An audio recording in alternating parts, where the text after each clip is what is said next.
Lancée en février 1969, cette consultation populaire va recueillir plus de 60 000 réponses favorables.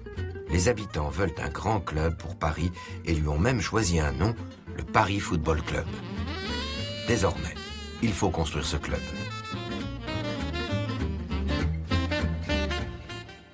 Guy Crescent, le vice-président du club, a un objectif ultra ambitieux en tête.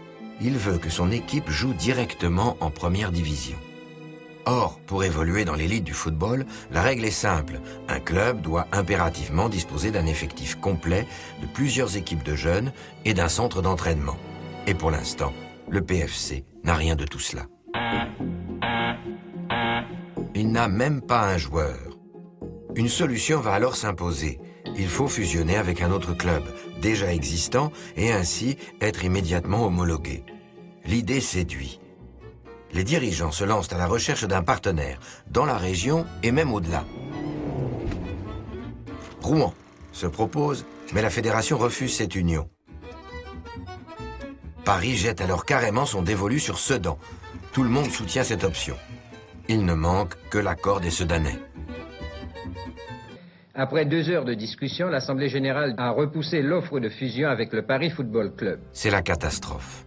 Paris ne pourra pas jouer directement en première division.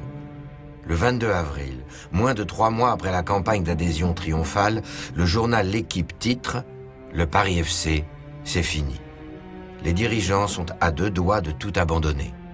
Ils décident de réunir les représentants des associés, les fameux socios, pour leur annoncer la nouvelle. Et là, coup de théâtre. Les supporters refusent d'abandonner le projet et les convainquent de trouver un autre club avec lequel fusionner, fût-il en 2e division. Galvanisés par cet enthousiasme, les dirigeants vont rapidement se mettre en chasse. Leurs recherches vont les mener à une vingtaine de kilomètres seulement de la capitale. Saint-Germain-en-Laye, berceau des rois de France, connu pour son château qui a vu naître Louis XIV et sa forêt.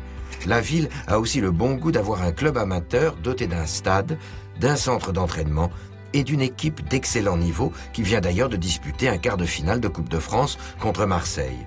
Bref, tout ce qui manque au Paris FC pour exister. Et le Paris Football Club est devenu le Paris Saint-Germain Football Club. Le 31 juillet 1970, la fédération valide la fusion entre les 2 clubs, donnant officiellement naissance au Paris Saint-Germain Football Club.